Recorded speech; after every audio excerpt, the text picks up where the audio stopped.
We're gonna jump right into it today. This is the Framework desktop, the much anticipated Framework desktop. Now for this video, I want you to forget the word desktop. Just forget it, forget that it exists. Don't think about this as a desktop. What is that again? Good job, Lupe. This computer, as it's spec'd out with 128 gigabytes of RAM, $2,300.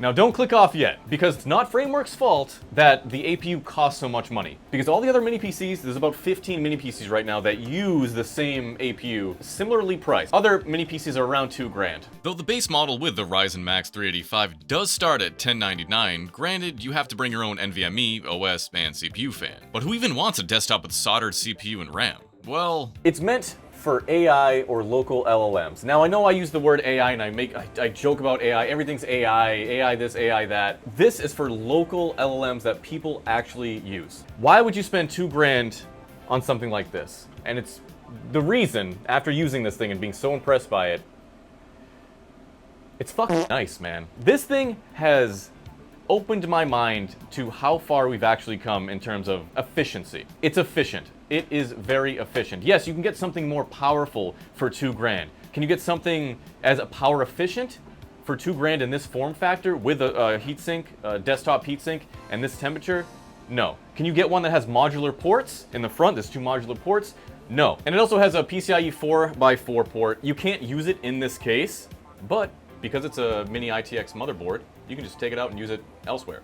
That's where Framework excels. I just wish they never said it was the Framework desktop.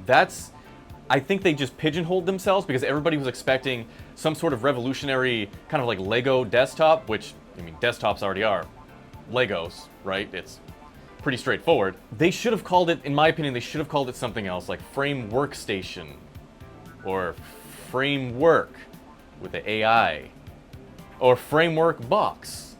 Or just something. Something. They should have called it something different. When I initially heard that Framework was making a desktop, I was pumped. And then I saw it had soldered RAM. And I'm like, what the hell? That's not Framework. What's going on here? I'll stop. I'm gonna lead with this right here because I know that's what you guys are thinking. Soldered RAM, right off the bat. Come on, dude. It's the antithesis. Photosynthesis. It's the photosynthesis of Framework's ideas. Thank you, Lupe. According to Framework, Yes. Framework worked directly with AMD to explore installing cam RAM in here instead of the soldered RAM that's in there right now. Right now it has DDR5X 8000 RAM. Very fast RAM, 256-bit bus. It's chunky. You can go up to 128 gigabytes. That's what this one is. This is a sample model. I can't keep this. They're not paying me for this either. Unfortunately, I'm gonna steal this thing. They don't know that yet. So Framework talked with AMD directly to try to get cam RAM installed in here. Cam RAM. And it was sketchy. The signal integrity was sketchy and the bandwidth like nearly halved. With that said, this uses the new AMD Strix Halo APU. It's an expensive APU, and the name is ridiculous. AMD Ryzen AI Max Plus 395. During this video, I'm just gonna say the Ryzen 395. Is everybody okay with that? Or can we just meet somewhere in the middle here? It's a very niche APU. Framework saw this and was like, hey, what if we put it in a desktop with a mini ITX motherboard and a desktop heatsink? The benefit of this machine as well, you can dedicate this much VRAM in Linux and this much VRAM in Windows. And for LLMs, you need those. So who's this for? Somebody that wants to run LLMs locally. They need something that's power efficient. They want something that's customizable. Yes. Easy to replace non-proprietary hardware, and you want to support a company whose goal is sustainability and repairability, which this is repairable. Upgradable when it comes to the RAM and CPU? No. Repairable? Yes. Everything else is modular. Everything else is labeled as well. If you're interested in LLM performance and how this thing actually performs in LLMs, this video isn't for you. I'm sure there's another video that shows you how this chip handles LLMs and all that stuff. This is more of a hardware dive and just a general overall view of the Framework desktop. The what? Exactly. So the closest thing to this is the GMK Tech Evo X2. There's always got to be an X in these things. And right now that one's like $2,000 and it comes with a 2 terabyte drive. Amazing, right? Whoa! It's proprietary. And God forbid you ever need support. I don't know about GMK Tech. I don't know exactly what their support is like, but all I'm saying is that Framework, every other APU that this platform uses proprietary parts.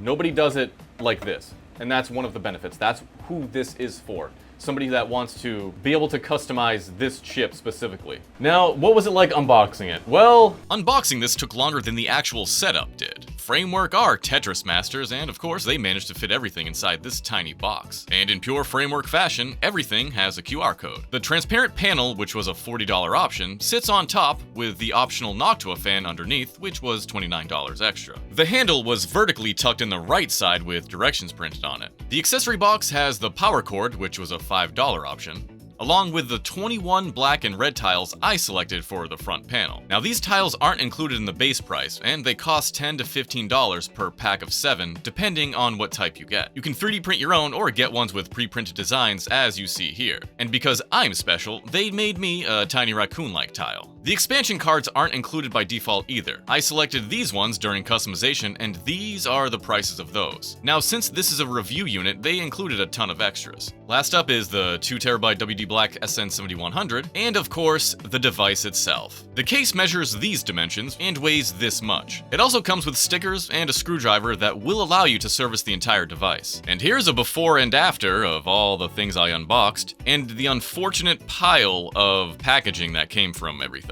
Now to be fair, this is 100% recyclable material, but it was also a pain in the ass to unbox all of this. With that said, it's time to put it together. I haven't been this excited about a desktop in a very long time. You don't say, huh? I was just cleaning. Oh, that's where you keep it. Doesn't everybody? So it ships with this cover right here. Nice plastic. It is very nice plastic. Now I do have to send this back, so unfortunately I can't damage it too much. And I scanned the barcode so I'd know how to take it apart. To get the top panel off, you need to unscrew these two D-rings, and you can keep those D-rings in there in place of the handlebar afterwards if you'd like. Top two screws are out. It slides right out. And with the top cover removed, we have access to the APU fan, RGB connector, and a second system fan. But for now, I'm just going to use my tiny raccoon-like fingers to install the APU fan. The fan then mounts onto the heatsink and is covered by a small plastic lip that ensures it sucks cold air from the holes located in the side of the case. Install the 4 screws that are provided, and then put the panel on. Last up is to install our expansion cards that slide right in. And even if my USB-C cord is a little short, since these are the same expansion cards found in the other Framework devices, I can borrow a few from my Framework 16 if I'm ever in a pinch. Now that the assembly is finished, let's take a look at the front panel and the rest of the hardware. Now, front panel is connected with magnets. The magnets, how do they work? Framework knows. These are all swappable. Now, there's a concern that I had, and we'll see later if this makes a difference, but when I was using it last night, you see this? This is where a fan can go. I felt heat coming out of this because the CPU fan blows right onto the heatsink, and there's no other fan actually pulling air out. The PSU has its own little air hole right here, which is pretty cool. PSU also got super hot. It's a 400 watt flex ATX PSU. So again, it's a modular PSU. You can put it into something else if you'd like. I'm curious, if you load up the front panel with nothing but the solid ones, will it affect the temperatures? Probably not, but I'm curious. This handle is amazing. A few screws, and it actually pops right off. And then, top panel comes out. You wouldn't believe how many times I tried lifting the desktop like this when I was working on it. Of course, it's not happening right now, and that happened, but it would happen after the desktop came up a few inches. Don't tell Framework. Power button right here, also modular, so you can replace the power button if you need to. Side panel, this is the transparent case. They also have the black one. This is, I think, $40 extra, or you can just get the black one that's here. I like transparent. I like being able to see inside my tech. You know me. The fans, obviously I showed you in the unboxing fans. You can get the Noctua fan for a little bit extra. This has a higher CFM. Or you can get the Cooler Master fan for, I forget how much extra. The options are listed right here. Or you can just bring your own fan. RGB! One of my favorite things about this, there is no RGB integrated into this machine. They don't force RGB on you. They do have RGB headers, though, if you want RGB. If that's your thing, go right ahead. In pure Framework fashion, again, that's your RGB right there. Everything's labeled. So we have the APU fan right there, and we have a second fan right there. And I think there's one more fan. Yeah, there's another fan connector right there. But let's access the back. There's one NVMe slot in the front, and there is one NVMe slot in the back, along with the Wi-Fi 7 card. The CMOS battery, don't eat it. All the screws are labeled, so you technically can have more than 2 storage drives, though. I know it says you can only have 2, but with a PCIe card, which we have here, PCIe to NVMe, I actually can fit another NVMe slot in here. This card's like 15 bucks, so if you do need storage, more storage, and you don't want to take it out of the case or spend a crap ton of money or whatever, just keep that in mind. We have 8 screws. You see that, Lupe? No. All these screws are the same size. Flip it around, and you have the rest of the 8. And this thing comes right up. The greatest technician that's ever lived. I love how they have extra screws, by the way. Very helpful. APU fan goes in here. And then 4 screws for the cover. And this Cooler Master heatsink is the reason this beefy Ryzen is allowed to spread its wings without being limited by thermal throttling like on the other devices it's implemented in. This is what I'm most curious about. I want to see the PTM underneath here, but I need to finish removing the case first. So I'm not going to read any tutorials, because who needs tutorials, right? I'm me. Power supply looks like it probably comes out first, or at least needs to get loosened for the chassis to come out. These screws are different, these 3 power supply screws. I don't know what all these screws are. I don't know what all these screws are. These are the Wi-Fi antennas, those 2 right there. I know what those screws are. So where should we start? I guess just start left to right then, huh? So these screws, looks like, are these different? Of course they're not. Of course they're not. God bless Framework. Every screw is the same except for the power supply screws right now. So technically, you could take this main board and just connect a 5090 to it through the NVMe slot or the PCIe 4 slot in the front, and you'll have like a computer that takes up, 100 watts under full load compared to a graphics card that takes like 10 times that. It's just absolutely insane how far we've come. Is this just for the power button, or does this actually connect something together? It looks like that's just the power button. We'll disconnect it anyways. Please forgive all the noise in the background. We're still setting up the shop. Now it's time to remove the main board. So we're going to unplug the front panel pins, which of course are standard front panel pins, and it's wired very nicely through these little rubber thingamabobbins. And this is the power button. Standard power button. Nothing fancy. I'm going to unplug the USB, I think this is the USB 3 header, I would assume. There's 2 of them. Actually, I lied. I'm going to undo the heatsink first. I don't know if even my fingers can get there. Who am I kidding? They can. So I'm going to unplug the power supply first. Power supply comes up. It's a 24-pin Flex ATX, which I just learned what that was 24 hours ago. So. And then there's the CPU pin. We have an 8-pin CPU connector, and that's all the power supply is. It doesn't look like I can take the power supply out without first removing the motherboard, though, so that's what I'm going to do. That's why I wanted to unplug all that first. Motherboard looks like it's held in by 4 screws. These screws are different from the rest of the screws, and I'm curious, do I need that screwdriver if I just have the Framework screwdriver? Can I do it with that? Of course I can, because Framework actually cares, and they don't want you to have to buy your own tools. But is it magnetic? Womp, womp, Framework. Not magnetic. Come on. How am I supposed to repair my AMD Ryzen AI Max Plus 395 Framework desktop without a magnetic screwdriver? The what? All right, last screw for the motherboard is in the corner right here. That's going to come right out. And now the motherboard should just lift up. Wow. And of course, you should probably disconnect the Wi-Fi cables before you do all this. Greatest technician that's ever lived. And now the motherboard is actually removed. So this is our first look at the raw Framework desktop motherboard. Made in April. And I'm touching it with my bare hands. Everything has a code to replace. Every single thing has a code. I absolutely love it. They have a phone number. For the love of God, imagine a phone number. You can call them. I can phone them when I'm lonely. So that's the motherboard and the power supply. Wow, look at that tube, huh? Yeah, I vape. It is a 400 watt flex ATX power supply. And you can get a replacement right there. Wow. And it does have a fan. That is a tiny little fan right there. And of course the fan is replaceable. So you take off these 4 screws, you can remove the little vape stick right there, and the fan will come right out. Very impressive, 400 watts, man. Wild. Remember back in the day, 400 watts, dude. It was a whole box. I don't remember what I had for breakfast. The 2 USB connectors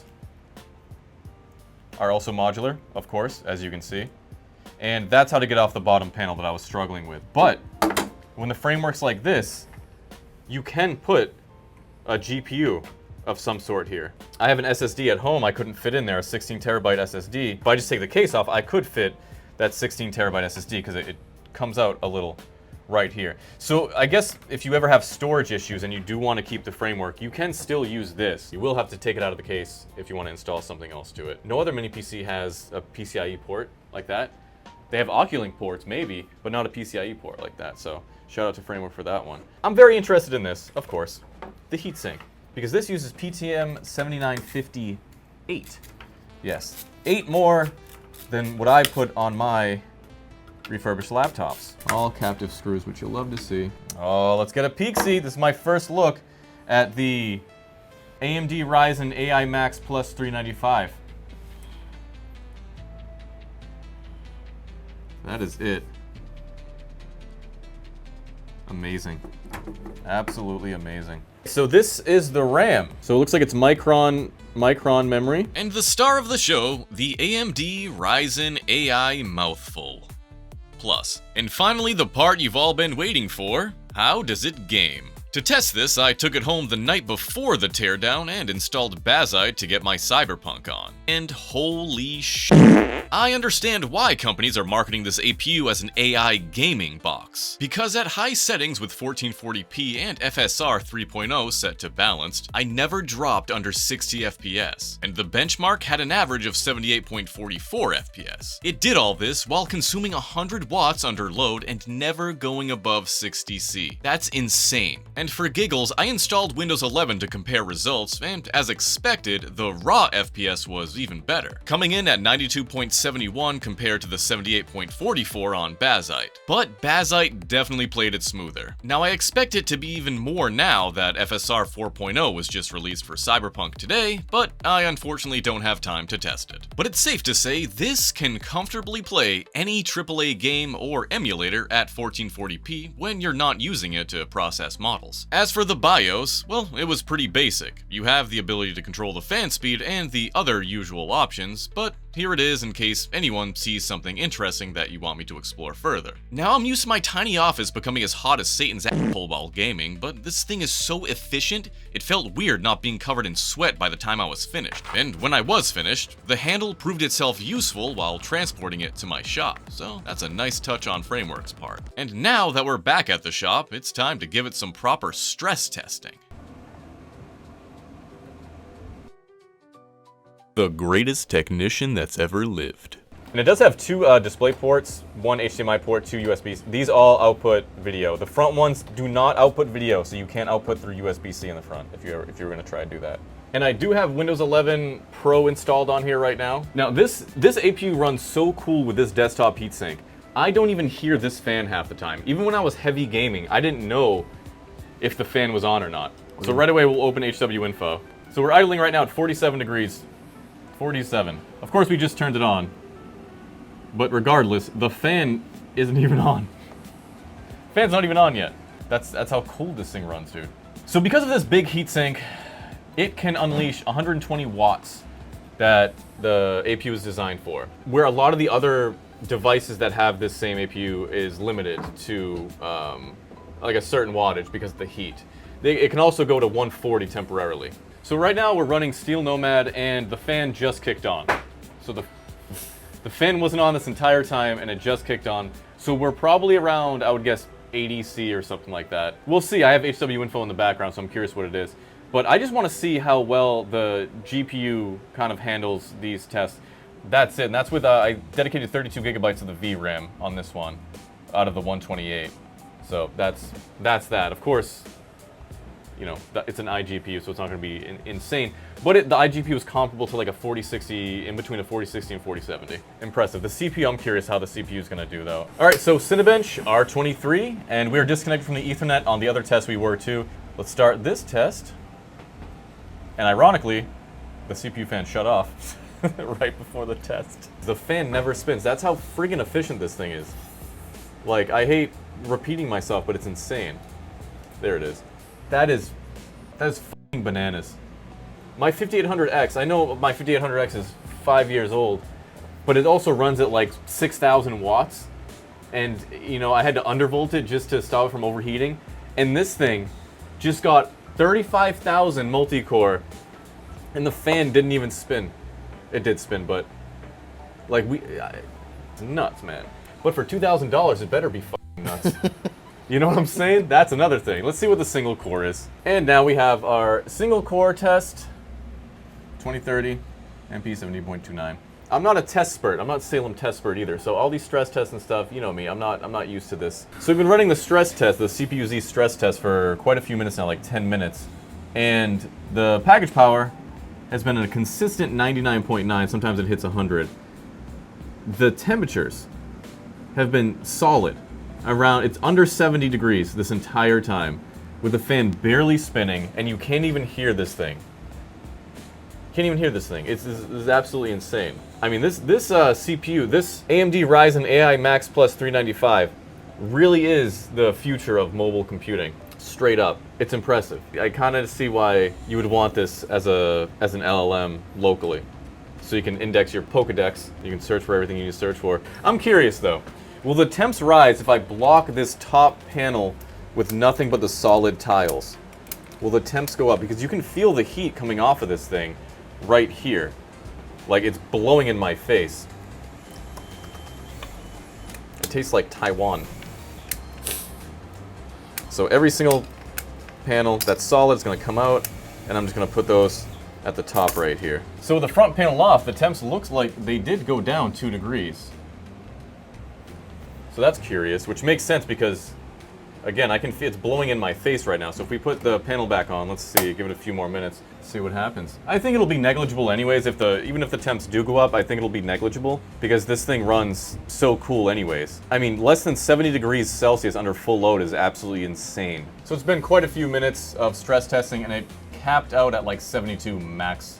That's the highest temperature that we saw over there. So, I mean, I would advise not covering the front panel with solid panels, but you know, if you do, it's not the end of the world, even under a stress test. So still very impressive for such a small box. All right, so what about if you have no side panel on here? So all the panels are off. We've been running for quite some time, and we're at 67.8. So again, a negligible difference, I think, because the power supply hot air is just going right into the CPU when you do it like this. But if you put that on, there's this little shim right here that's included with the framework, and that forces it to be flush with this and suck air from outside. So what's my conclusion? Well, this is clearly an amazing device. Framework did what Framework does by providing a versatile, easily repairable, highly customizable product where sustainability and longevity were the key focus. Because the more people explore local LLMs on power-efficient hardware like this, the less reliance they have on drought-inducing, privacy-violating, cloud-based AI. The problem, as always with early adoption of new tech, is the price. But even with that price, it's still one of the most affordable and effective consumer-grade options for running LLMs and other AI workloads locally. And if you are in the market for a portable AI-capable machine that can also play any game you throw at it, you'd be stupid to not choose this over the others. And it truly pains me to have to ship this press kit back to Framework. A process I conveniently recorded just in case something happens to it in transit.